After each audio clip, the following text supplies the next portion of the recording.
Assalamualaikum everyone! How are you?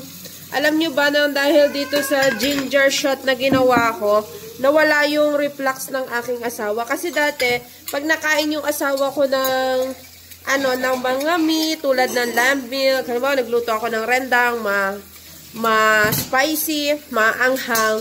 Tapos, pag matutulog na kami, yung reflux niya tumataas. Tapos, nainom siya ng Gaviscon. Ngayon, since na uminom siya nitong ginawa ko na ginger shot, ayun, nawala yung reflux niya talaga. Hindi na siya nainom ng gamot, kaya maganda na yung pagtulog niya. Kahit nakain siya ng maanghang, hindi siya ina-atake ng reflux niya. Nang dahil dito, siya, yun lang. Assalamualaikum.